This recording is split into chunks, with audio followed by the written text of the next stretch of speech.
HR is one of those topics that, especially startups or managers, really management at any level, just doesn't want to deal with.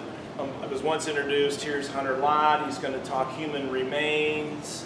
One guy said, here's Hunter Lott, he's going to talk sales prevention. And everybody in the group knew it was HR. When I started out, it was mandatory retirement was 65. And so my first job was an underwriter at a big insurance company. And the guy next to me had been there 28 years. And I said, Harold, what's the secret to success? And he said, hide.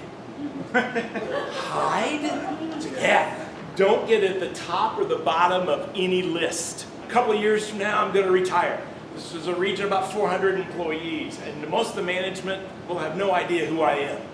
That's the secret to success. HR is so hard if you're linear, because we live in the gray area. We love the gray area. My job in HR is to help the decision maker.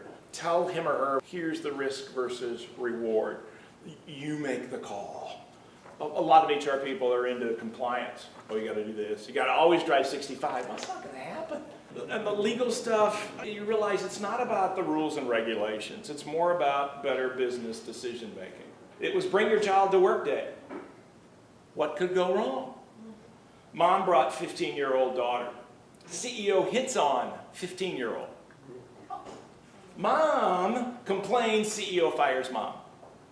Wow. Headline, jury awards $499,000 for same-sex harassment.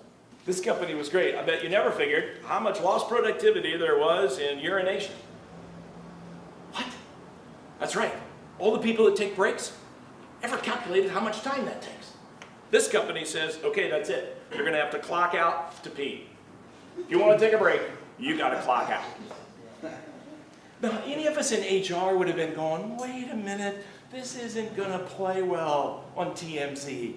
This isn't going to play well on 60 Minutes. Plus, there's all kinds of legal problems here. Do you really want to? Yes. If they've got to decide their bladder or their paycheck.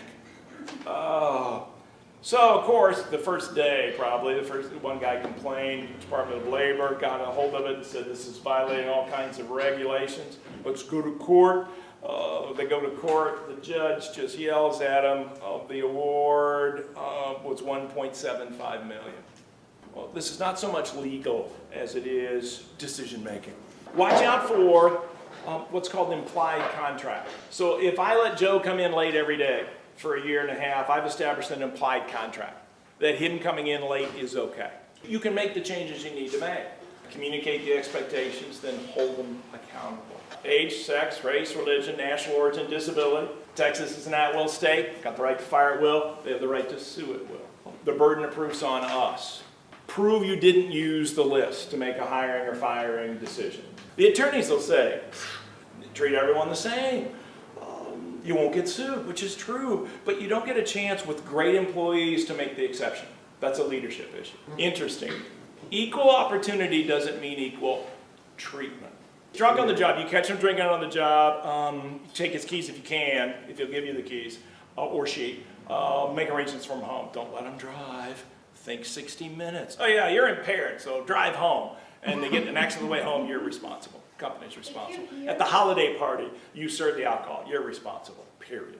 It's this decision making. If they're happy, productive, drunk, and they're my sales force, and they're not driving, they're just customer service, but she's so happy. She's a little buzzed, but she's happy. The biggest exposure, she falls down. Totally different than the forklift truck driver. Or my sales guy, man or woman that's out with the company car. And those are individual decisions you've got to make. So that's where you say, I'm going to get a car for you, I'm going to do this. And if he gets away from you, call the cops. Then it's recorded. No probationary period, there's no reason for it. You can't justify it. Why do you have it? So after 90 days, you won't check them out. You don't call it anything. You said you're on probation for as long as you work for us. I can fire you anytime I want to. You can quit anytime you want to. So from 1 day to 40 years. So in essence, I want them on probation forever. And the way to do that, get rid of your probationary period. Happy people don't sue. Most attorneys will tell you, hey, big picture thing, you're going to make some of those kind of decisions, and that's fine. Just don't make it a general practice that I want people in here for 6 weeks, I'm going to work them into the ground and not pay them and then let them go. That's where you'll get in trouble.